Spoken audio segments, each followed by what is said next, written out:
नमस्कार दोस्तों, स्वागत है आपका मेरी YouTube ID GK labs by Pradeep Swami sir. आप सभी से मेरी रिक्वेस्ट है कि आप भी मेरे चैनल को सब्सक्राइब करें, लाइक करें, शेयर करें। आज का हमारा टॉपिक रहेगा हिंदी व्याकरण, विराम चिन्ह, विशेषण, सर्वनाम और कुछ MCQ क्वेश्चन पढ़ेंगे। तो शुरुआत करते हैं हम। विराम चिन्ह। विराम चिन्ह किसे कहा जाता है? विराम चिन्ह वे संकेत है जो वाक्य में रुकने के स्थान और भाव को स्पष्ट करने के लिए प्रयोग किए जाते हैं। विराम चिन्ह का क्या अर्थ है? रुकने के लिए जो चिन्ह प्रयोग किए जाते हैं उन्हें क्या कहा जाता है? विराम चिन्ह। वाक्य में रुकने के लिए जो चिन्ह का प्रयोग किया जाता है उन्हें विराम चिन्ह कहा जाता है। पहला है पूर्ण विराम। वाक्य के अंत में प्रयोग किया जाता है। पूर्ण विराम कहाँ प्रयोग किया जाता है? वाक्य के अंत में प्रयोग किया जाता है जहाँ पूरी तरह रुकना हो। जैसे राम घर जाता है। जैसे राम घर जाता है। अर्धविराम। एक बार आप इसके संकेत चिन्ह देखो क्या क्या होते हैं। अल्प विराम का ये होता है।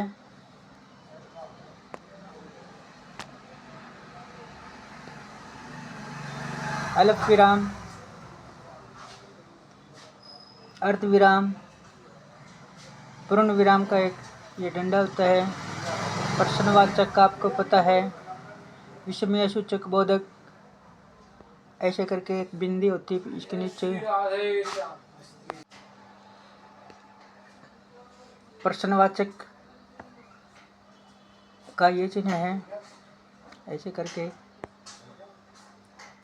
विस्मय सूचक बोधक का एक डंडा और एक नीचे बिंदी आती है। योजक चिन्ह है इस प्रकार। कोष्टक का आपको पता है, ऐसे कोष्टक निशान होता है।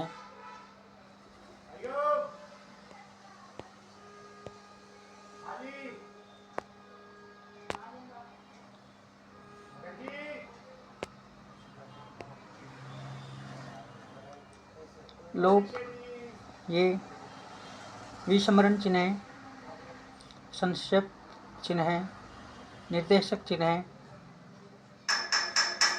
ये आप याद कर लेना, एक बार याद हो जाएंगे आपके। तो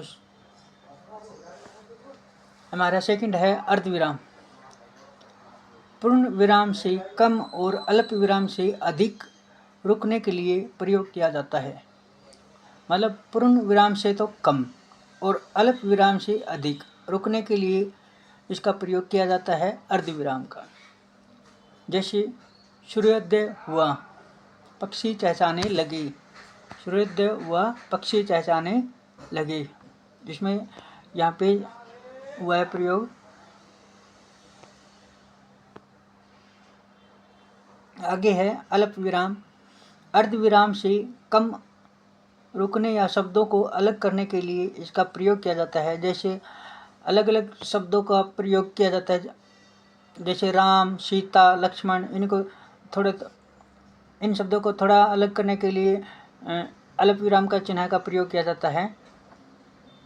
जैसे राम के बाद में ये कोमा लगाया तो ये क्या है? अल्प विराम। फिर सीता और लक्ष्मण बन गए।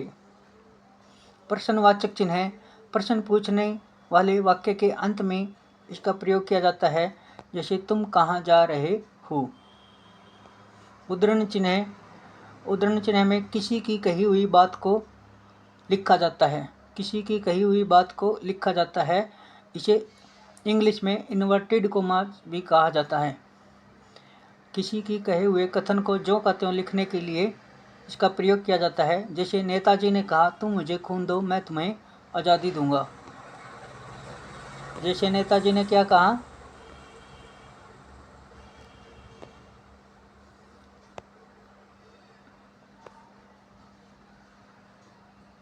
नेताजी ने कहा, तुम मुझे खून दो, मैं तुझे आज़ादी दूंगा। तो इसमें उद्धरण चिन्ह का प्रयोग किया गया है। विवरण चिन्ह, विवरण चिन्ह का ये निशान होता है,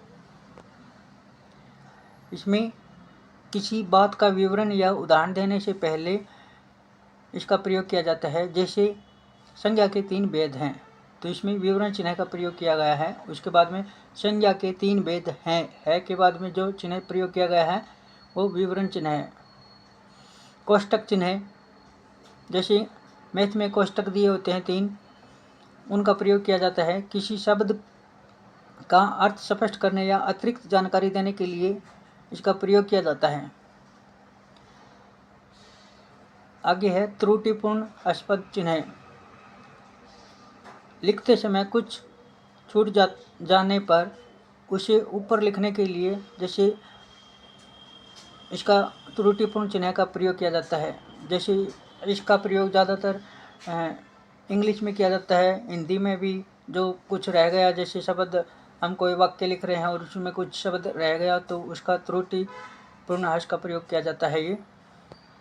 इसके बाद में है योजक चिन्ह। योजक चिन्ह का प्रयोग 2 शब्दों को जोड़ने या तुलना करने के लिए प्रयोग किया जाता है। जैसे माता पिता के बीच में यह जो चिन्ह है ये योजक चिन्ह है। धीरे धीरे संक्षेप सूचक चिन्ह है, मतलब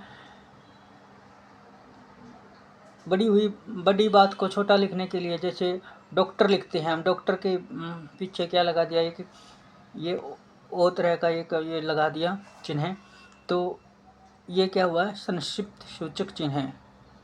डॉक्टर ऐसे भी लिख सकते हैं।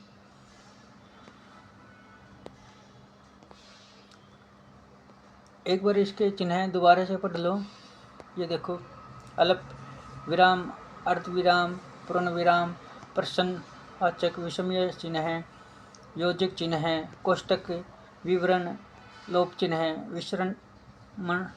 विस्मरण चिन्ह है, संक्षिप्त चिन्ह है, निर्देशन चिन्ह है, तुल्यात्मक सूचक चिन्ह है, संकेतक चिन्ह है, समाप्ति सूचक चिन्ह है। ये एग्ज़ाम में आएंगे, ये क्वेश्चन ग्रुप डी के एग्ज़ाम में आया था पिछली बार। आपको एक वाक्य दिए, 3 वाक्य मिलेंगे आपको, उसमें चिन्ह पहचानने हैं कि कौन से में सही चिन्ह लगे हुए हैं।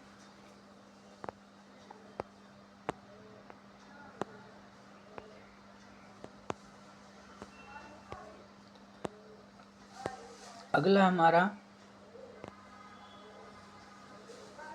सर्वनाम। सर्वनाम और उसके भेद। संज्ञा के स्थान पर प्रयुक्त होने वाले शब्दों को सर्वनाम कहा जाता है। परिभाषा क्या है, संज्ञा के स्थान पर प्रयुक्त होने वाले शब्दों को सर्वनाम कहा जाता है। सर्वनाम के 6 भेद हैं। नंबर 1, पुरुषवाचक सर्वनाम, वक्ता या श्रोता के लिए प्रयोग किया जाता है। पुरुषवाचक सर्वनाम किसके लिए प्रयोग किया जाता है, वक्ता या श्रोता के लिए प्रयोग किया जाता है। और पुरुषवाचक की 3 भेद है, उत्तम पुरुष, मध्यम पुरुष, अन्य पुरुष। इंग्लिश में क्या कहा जाता है, first person, second person, third person. First person में क्या आता है, आई, माई, मी।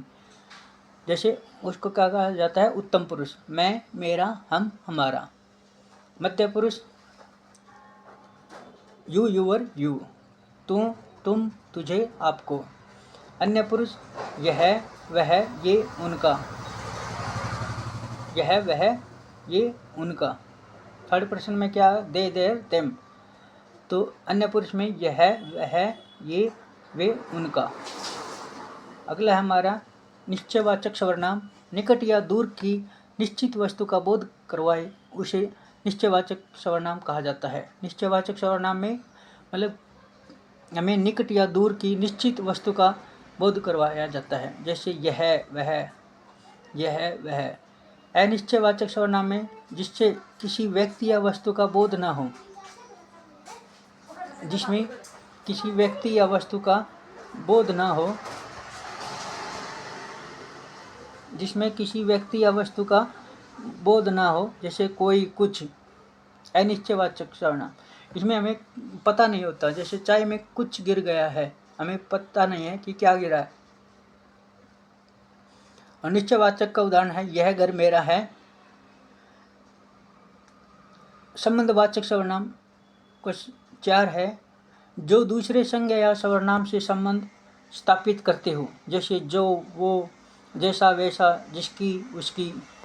प्रश्नवाचक चिन्ह है जिन शब्दों में किसी प्रश्न का बोध हो, क्या, कब, क्यों, कहाँ, कौन, कैसे। एक बार दोबारा देखेंगे आप। संबंधवाचक सर्वनाम जो दूसरे संज्ञा या सर्वनाम से संबंध स्थापित करते हो, जो, वो, जैसा, वैसा, जैसा करोगे वैसा भरोगे, तो इसमें संबंध दर्शाया गया है। प्रश्नवाचक चिन्ह में जिन शब्दों से किसी प्रश्न का बोध होता है, क्या, कब, क्यों, कहाँ, कौन। निजवाचक सर्वनाम जिसका प्रयोग स्वयं के लिए होता है, जैसे निज, खुद, आप, अपना। जो अपने के लिए प्रयोग होता है उसे क्या कहा जाता है? निजवाचक सर्वनाम कहा जाता है। सर्वनाम के कितने भेद हैं? सर्वनाम के 6 भेद हैं। सर्वनाम किसे कहते हैं? संज्ञा के स्थान पर प्रयुक्त होने वाले शब्दों को सर्वनाम कहा जाता है। नंबर 1 इसके 6 भेद है। पुरुषवाचक सर्वनाम, निश्चयवाचक सर्वनाम, अनिश्चयवाचक, संबंधवाचक, प्रश्नवाचक और निजवाचक।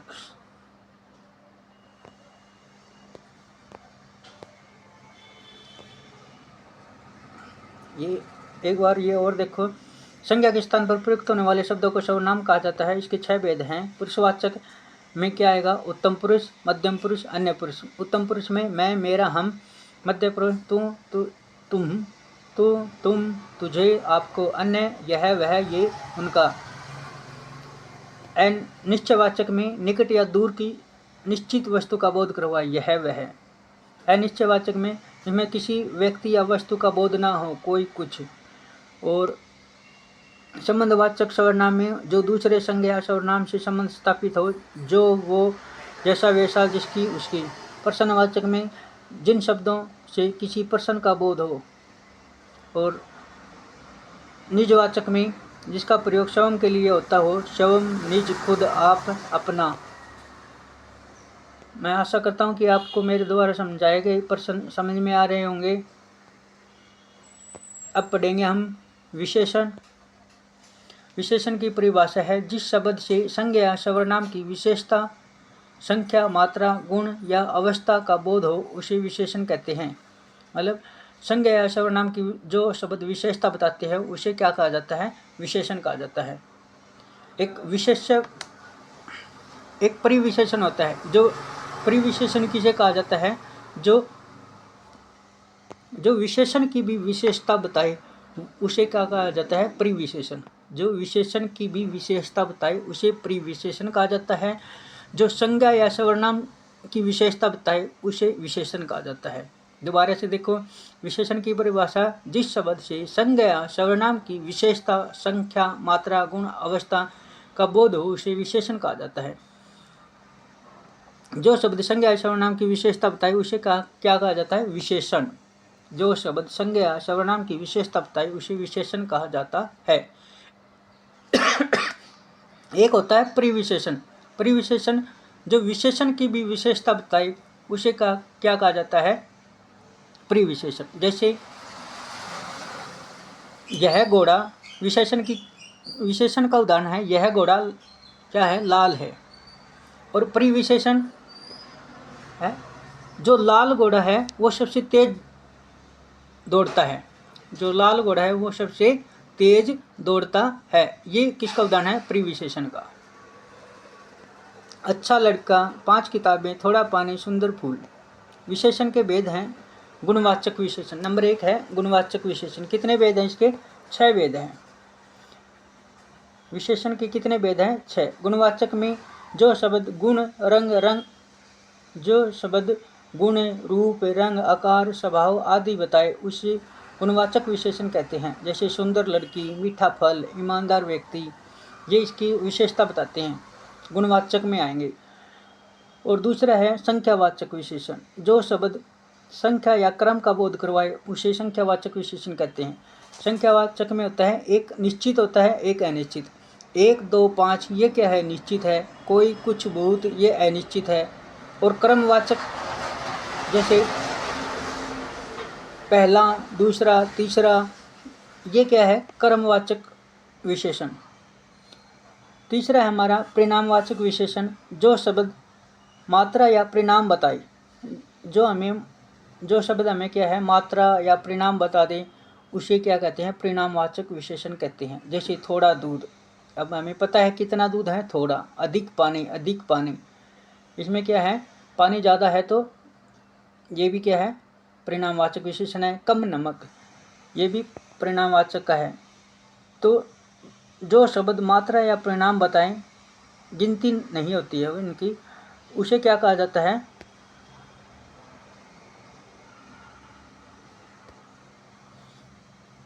उसे क्या कहा जाता है, परिणामवाचक विशेषण कहा जाता है।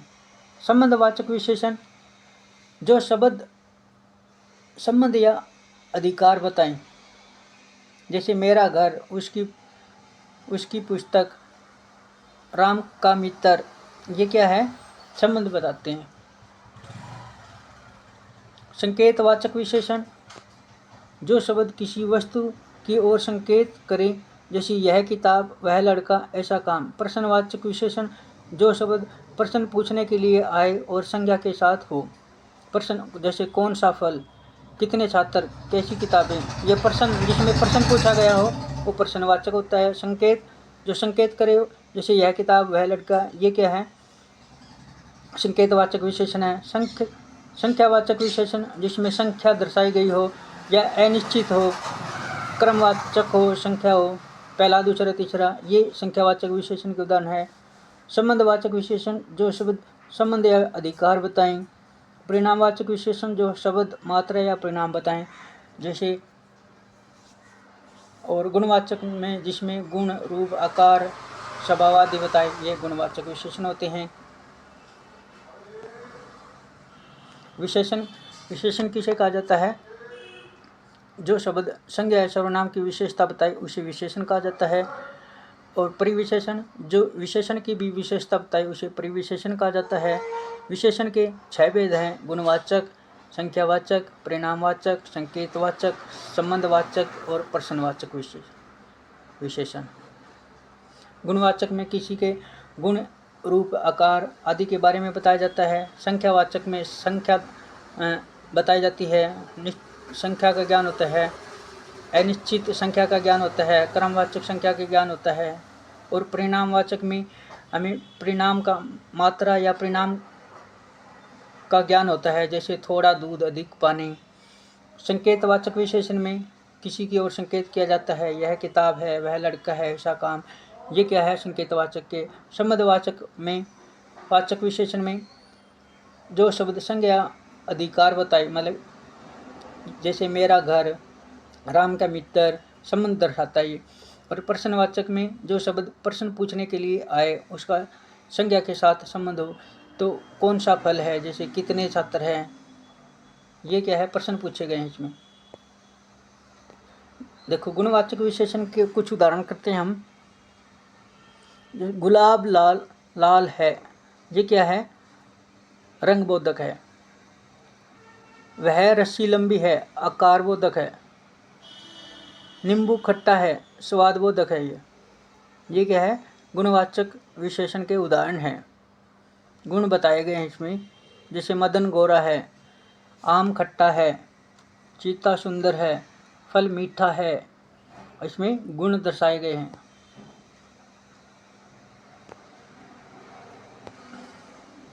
तो अब हम करते हैं, कुछ उदाहरण करते हैं। तोता, क्वेश्चन नंबर है 54। तोता डाली पर बैठा है, इस वाक्य में कारक है। तोता डाली पर बैठा है, अधिकरण। अधिकरण का विभक्ति चिन्ह क्या है, में पर। में पर, कर्ता ने कर्म को कर्ण से संप्रदान के लिए अधिकरण में पर। किस पे बैठा है तोता, डाली पर, तो अधिकरण इसमें आएगा, सी ऑप्शन राइट है। क्वेश्चन नंबर 55 है, सदा एक वचन में प्रयुक्त होने वाला शब्द सहायता। एक वचन में प्रयुक्त होता है सहायता। जो ए है, हस्ताक्षर, सोना, पुस्तक, ये बहुवचन में प्रयोग होते हैं। और ओनली एक वचन में प्रयोग होता है सहायता। वृक्ष से पत्ता गिरता है, तो ये उससे अलग हुआ है वृक्ष से, तो इसमें कौन सा कारक आएगा, अपादान। अपादान से अलग, किसी चीज़ से अलग होना अपादान कारक कहलाता है। एक वचन व बहुवचन दोनों में प्रयुक्त होने वाला शब्द कौन सा है? योद्धा। इंपॉर्टेंट क्वेश्चन है ये 57। एक वचन व बहुवचन दोनों में प्रयुक्त होने वाला शब्द कौन सा है? योद्धा। सी ऑप्शन है इसका राइट आंसर। 58। किस कारक में से विभक्ति का प्रयोग साधन के अर्थ में होता है?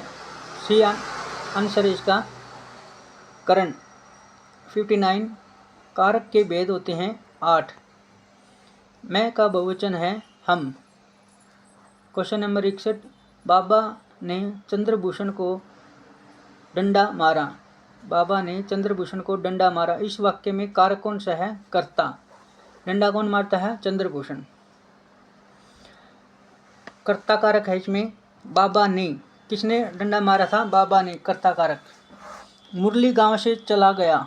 वाक्य में कारक है अपादान। से अलग हुआ है, गांव से अलग हुआ है तो अपादान। जो सो कौन सा सर्वनाम है? जो सो कौन सा सर्वनाम है? अभी किए थे हमने। जो सो सर्वनाम है, देखो जो सो कौन सा सर्वनाम है? संबंधवाचक। Question number 64। निम्नलिखित में से कौन सा सर्वनामिक विशेषण का उदाहरण है? सर्वनामिक विशेषण तुम्हारा। सी आंसर है इसका। सर्वनामिक विशेषण कौन सा है? तुम्हारा। 65। निम्नलिखित में से कौन सा निश्चयवाचक सर्वनाम है? यह। निश्चित ज्ञान होता है यह घर मेरा है। यह। लड़का दौड़ता है। इस वाक्य में लड़का किस संज्ञा का उदाहरण है? जातिवाचक। संज्ञा पूछी है। लड़का दौड़ता है, इसमें लड़का किस संज्ञा का उदाहरण है? जातिवाचक। Question number 67। बालक पढ़ता है। इस वाक्य में पढ़ता है क्रिया। वृक्ष से पत्ता। 68 क्वेश्चन है। वृक्ष से पत्ता गिरता है। इस वाक्य में किस प्रकार का कारक है? अपादान। से अलग होना। घर पर माँ है। इस वाक्य में पर किस कारक का उदाहरण है? तो अधिकरण में पर आया है, इसमें अधिकरण चिन्ह है। राम ने कहा कि वह बाजार जा रहा है। इस वाक्य में वह है सर्वनाम। आज करवाया ये सर्वनाम। मैं यह काम आप ही कर लूँगा, यह इस वाक्य में है निजवाचक सर्वनाम। जो खुद के लिए प्रयोग होते हैं उसे निजवाचक सर्वनाम कहा जाता है। बी आंसर इसका राइट है। उसका 72 क्वेश्चन है। उसका कोट पुराना था। इस वाक्य में पुराना है विशेषण। गुणवाचक दिखाया गया है विशेषण। उसका कोट क्या है? पुराना। क्वेश्चन नंबर है 73। निम्नलिखित में से कौन सा विशेषण का भेद नहीं है? गुणवाचक, परिणामवाचक, सर्वनामिक और विशेषण। निम्न में से कौन सा विशेषण का भेद नहीं है? तो ये क्या है? गुणवाचक है, परिणामवाचक है, सर्वनामिक है और पुरुषवाचक नहीं है। पुरुषवाचक कौन सा है? सर्वनाम का भेद है ये। निम्नलिखित में से कौन काल का भेद नहीं है? देखो वर्तमान काल, भूतकाल, भविष्यत काल, ये तो काल के भेद हैं। आधुनिक काल क्या है? ये इतिहास का है। 75। जिन शब्दों के रूप में लिंग, वचन, कारक और कारक आदि के कारण कोई परिवर्तन या विकार उत्पन्न नहीं हो उसे क्या कहते हैं? अविकारी शब्द। उसे क्या कहा जाता है? अविकारी शब्द। जिन शब्दों के रंग रूप में लिंग, वचन, कारक आदि के कारण कोई परिवर्तन या विकार उत्पन्न ना हो उसे क्या कहा जाता है? अविकारी शब्द। उसे क्या कहा जाता है? अविकारी शब्द। और अविकारी शब्द को ही अव्यय कहा जाता है। अविकारी शब्द को ही अव्यय कहा जाता है। ये मैंने आपको पहले पढ़ाया था। जिसमें लिंग, वचन, कारक आदि के कारण कोई परिवर्तन ना हो उसे अविकारी शब्द कहा जाता है और अविकारी शब्द को ही अव्यय कहा जाता है। और अविभाव समास में पहला पद अव्यय होता है। 76 है। इसका क्या आंसर आएगा? 75 का अव्यय। 76 है। राम धीरे धीरे पढ़ता है। इसमें धीरे धीरे शब्द क्या है? क्रिया विशेषण। 77 उसने पढ़ा था। इस वाक्य में नियत काल है भूतकाल, उसने पढ़ा था भूतकाल। अपनाना किस प्रकार की क्रिया है, नाम धातु। अपनाना किस प्रकार की क्रिया है, नाम धातु। बी ऑप्शन इसका राइट आंसर है। तो दोस्तों आज हम इतने ही क्वेश्चन पढ़ेंगे। धन्यवाद। जय श्री श्याम, राधे राधे।